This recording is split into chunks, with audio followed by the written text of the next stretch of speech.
Welcome to Akhand Bharat, the first institute of impeccable wisdom.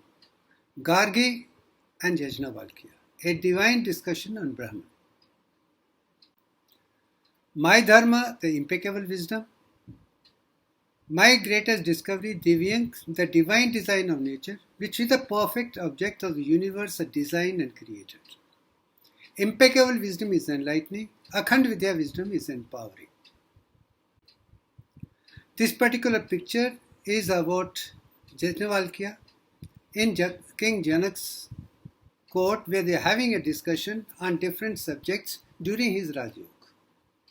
And based on this particular information, the discussion between Gargi, a Rishi, and Maharishi Yajnavalkya is the focus of this particular discussion. As I told you, King Janak had created a Rajasuki Yajna and invited people from all over India to take participation. And during the participation, discussions were very good. He decided to have a scholar from the assembled group who are accomplished scholars who have the maximum knowledge about Brahman and complete in everything. And the prize for the winner was 1001 cows. And that was taken by Yajnavalkya before discussion started, and his discussion with the people went on for days together, and things were really very enlightening for everybody. But during the discussion, Yajnavalkya won everything, and he was an exponent of Kundalini Yoga. As a result, he knew everything within the body of something which is outside. He used his body full knowledge to get the wisdom of the entire universe. That's the most beautiful thing. That's what I call Yajnavalkya my guru. Basically, Kundalini Yoga, Akhand Yoga is my strength, and based that I have experienced A to Z, the entire universe within my body. That was Nathan talks about it. In the light, the discussion is. After beating all the scholars in everything, and that's the time Gargi comes to take part as the last 8th contestant to talk to him about universal consciousness. Initial discussion of universal consciousness is on metaphysical prospects, more of a philosophical concentration, which into confusion other thing. Even today, philosophers talk only argue to decide, and nobody comes to a mathematical conclusion. Whereas Yajnavalkya was to take it to mathematical, symbolic conclusion, which nobody could counter thereafter. Keeping that in mind, this particular discussion was taking place. Now, from that particular place, when she started asking him questions about Brahman and how things started, the first question which came to the mind of Gargi to say, everything appears from water in the universal consciousness, which is called ambrosa, amrit, and I call it pure water, 61.8034%. Everything has appeared from there and goes back to that, and that's what water is absolute essence for creation, maintenance, and dissolution by and large. It's again something which I don't think many people know. Everything started as an ambrosa, and all the objects came thereafter. From that discussion, initially it was a metaphorical, metaphysical, all conceptual, philosophical. But it was not leading to any discussion, it becoming more and more argumentative. That's the time she says, okay, enough is over. Now we'll come back to very specific questions with respect to universal consciousness. Brahman, the God which everybody should know, knowing which everything is perfectly done. Then they start a serious dialogue on the discussion. Questions are asked by Gargi and answers are given by Yajnavalkya. This particular picture is just to show Yajnavalkya did not believe in any human being as his gurus because nobody could answer his questions. So-called his gurus, teachers, he could beat everybody in discussions and nobody can give him the knowledge. And as on date, in this part of the world, at this moment of the world, nobody is able to answer my question because my questions are beyond everybody's comprehension. Whatever knowledge we have from school, college to the university, throughout the world in every form, is not mathematically conclusive, is defective. And that is Akhand Bharat is trying to give the world impeccable wisdom from day one to the present, knowing which everything is known, and there is uniform syllabus throughout the world. And the same concept was with Yajnavalkya too. He was a follower of Saraswati, and I am also a follower of Saraswati. And he was a follower of Om, I am also a follower of Om. And Om is a pi. That's what the first thing he talked about was pi, 22 by 7, and 1 by 7 is 0.142857. He was also the Shishya or follower of Surya, who is the presiding deity in our solar system. And for me also is Surya, who is the presiding deity. Gayatri Mantra is to that. Anyone who understands Surya completely, Sun completely, will know everything about solar system, our body. That's why Pindand Brahman is one, is concept which I am also talking about. That's what he also spoke about. Now from that angle, that clarity which Yajnavalkya had in mind, that entire universe is within him. He is a living consciousness, universal consciousness. And I am also glad to admit with all the humility that it is an impeccable wisdom which has helped me, and I got that knowledge from Vedas, Upanishads, and people like Yajnavalkya, who have given a beautiful knowledge for me to think what is right and wrong and how to go about finding impeccable wisdom. Now with my understanding of Yajnavalkya and my understanding of Gargi's questions, let me give you an impeccable wisdom which I am convinced about. This is a conversation which we are going to now talk about. The first question which she asked is, the person who is in the sun, do I meditate as a Brahman? She thinks Surya is the Brahman, the God manifest. Do I meditate on that? For that question, Yajnavalkya makes it very clear. Please do not talk about him. He is omnipotent, omniscient, omnipresent, all providing as head and king. He is the presiding deity of solar system. Everything comes out of him. He is the one who gives and forgives. He doesn't take anything.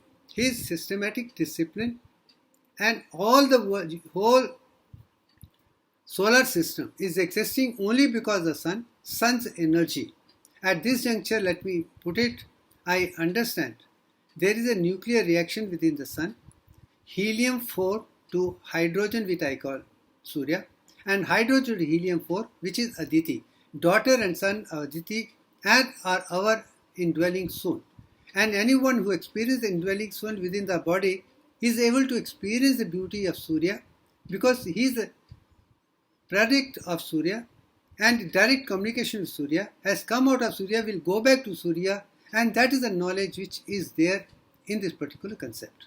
So, Sun is the greatest teacher. This is what Upanishads are talking about. I also say, my teacher is Surya. I have learnt everything from Surya. Because of Surya's Aditi, helium-4 within me, I am able to entire concept of solar system and beyond to the Mahabrahman, I am able to experience because I experience that Surya within me. I represent that deeply consciousness. And same thing is Yajnavalkya. So this particular concept is very clear. Anyone who can understand Surya as the Nirakar-Nirgun-Brahman or even Sakar-Sargun-Brahman, I think it's fine. I also go to one extent, Nirakar-Nirgun-Brahman, which was before the creation of the universe, was isomers anion 21. And only Rishi which has gone beyond to say that before creation nobody knew it, even gods and goddesses. But I am glad Yajnavalkya wrote in behalf of Upanishads that whatever there was before was in a mrityu state, it was in dead state. It was nothing like, everything was there but dead, dark matter. And I call it Neon 21. That's it. The first concept is very clear. Mahabrahman, it is Neon 21. And Surya is also with that. And Gayatri symbolism also with 10 hands talk of the 10 electrodes of Neon 21 only. From that, and also since he was the exponent of Kundalini Yoga, Pingala Nadi, or Surya Nadi, is associated with it. That means he is able to understand the Surya Nadi within the body, which is one of the branches of sympathetic nervous system. And I brought it down to the physical structure with the anatomy, physiology, biochemistry and psychology. That's the answer. Second thing which comes out is Chandra, the Brahman. He says, do I meditate? She says, on moon as a Brahman. He said, don't talk about it. To me, moon is like a great white-robed King Soma. Whatever we are today is a reflection of sun into moon and comes back. And who meditates on that gets everything is required for him. He gets Amrit within the body. And that is what I would call it food giving Akshay Patra he is talking about. And I would definitely say, if Lord Surya is Surya Nadi, the moon is a Chandra Nadi, Ida Nadi, and that is Pingala Nadi. So Ida and Pingala both are there, and when they put together, sun and moon on both sides together come to Sushmana Nadi as a balance between the breath from left to right, right to left, in between at Sushmana Nadi. And who is able to flow with the Sushmana Nadi? From Muladhara Chakra to Sahasrara Chakra, within, with the Antaratma, is one with universal consciousness, is one with Surya, is with moon, with everything, within and outside is just one. And that is the beauty of Kundalini Yoga.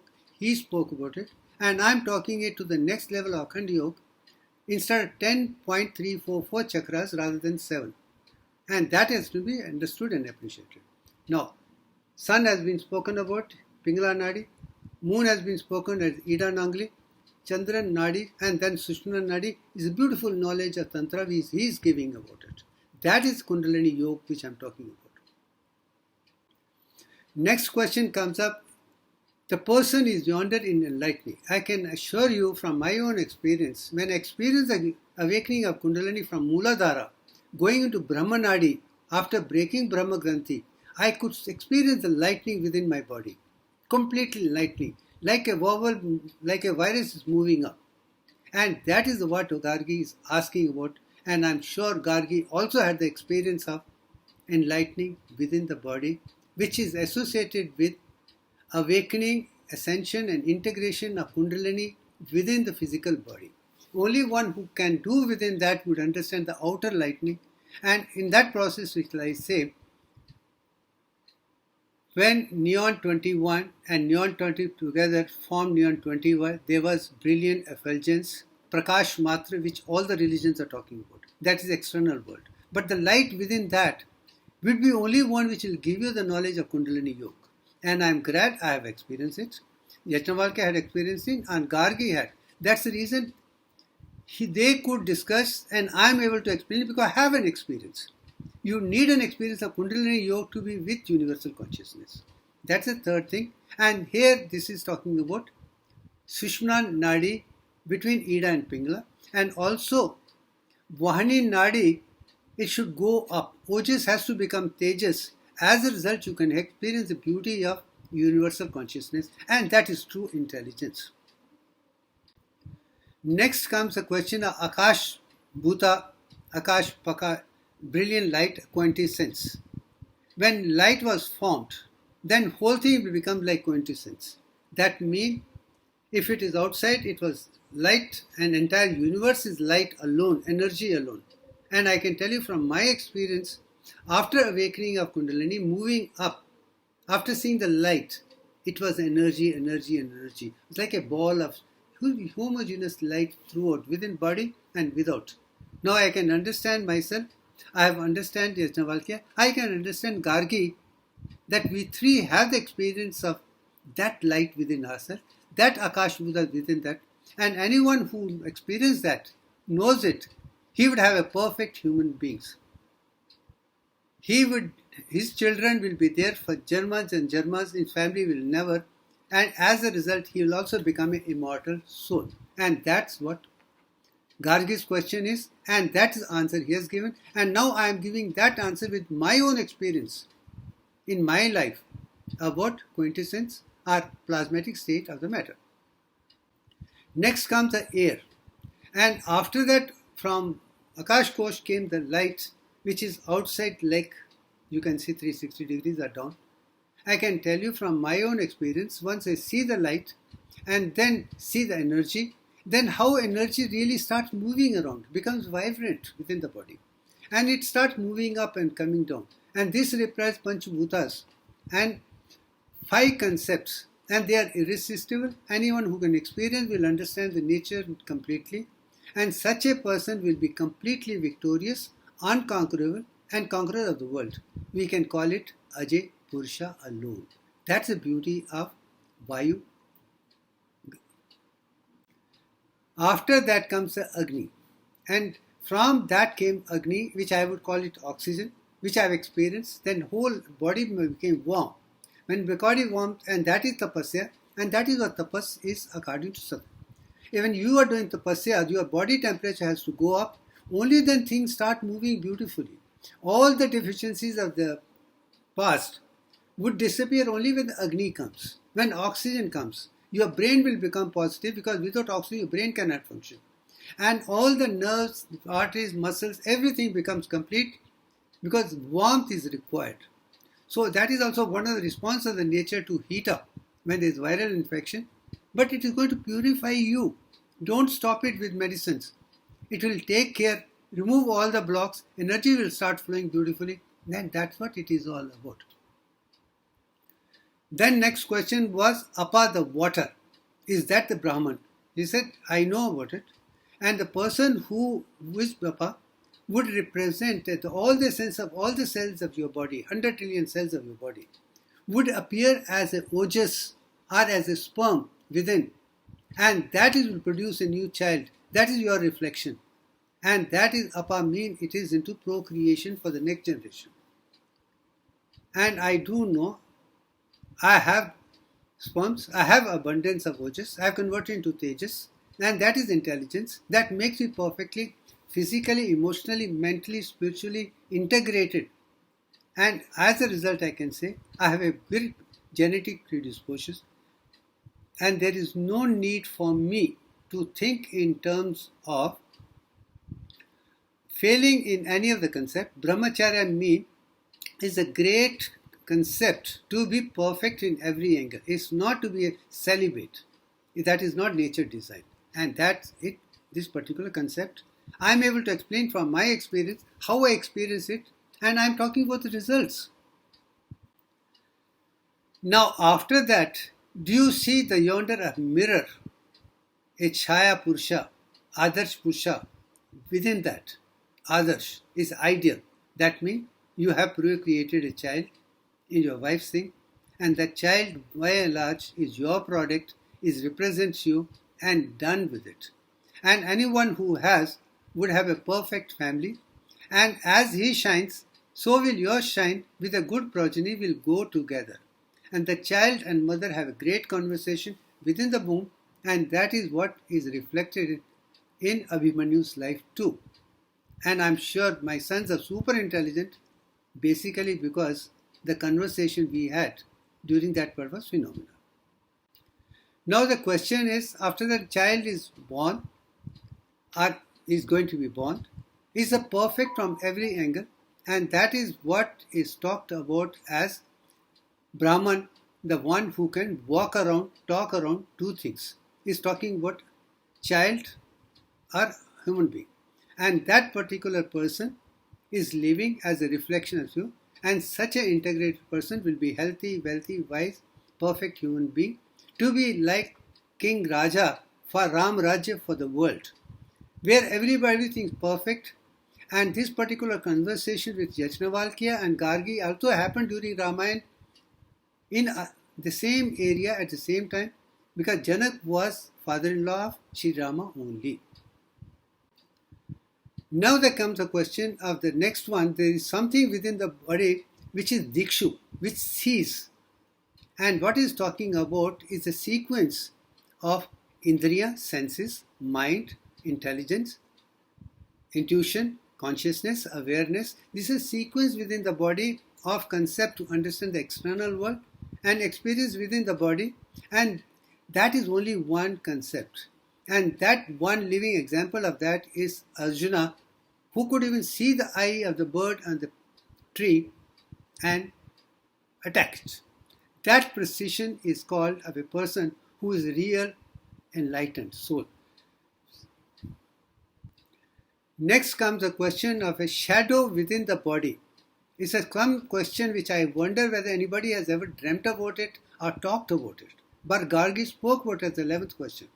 What is the shadow of this particular person who's born, who's perfect in every angle? And I don't think anybody could have answered that question, including me, till I read about this and I realized it's talking about death. Person who's born has to die. He's not immortal for living together. His cycle should go on, cycle of birth, death, rebirth, and that is reincarnation is talking about, and that is Dasavatara, or 10 stages of incarnation. Vishnu's 10 stages is all about. And such a person would have Ichha Mritu Vardhan. That as long as he is perfectly healthy, he will work, do. The moment he is not, he can quit the world within few seconds. That is Shaya Purusha within that. And last question which she asked was, what is the self within the soul? Is that Brahman? Yajnavalkya says, don't talk to him, I know him, I meditate on him merely as a self-possessed. He who meditates as such becomes a self-possessed person in everything.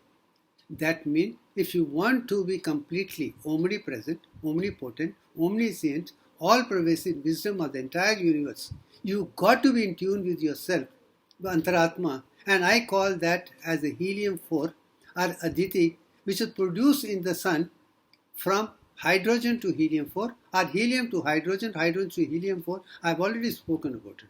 Anyone who can experience that beauty is one with universal consciousness. And all that information is so beautiful, and finally it's projected into this particular thing by and large. And anyone who can understand this would know that you have achieved the universal level of consciousness. Thank you very much.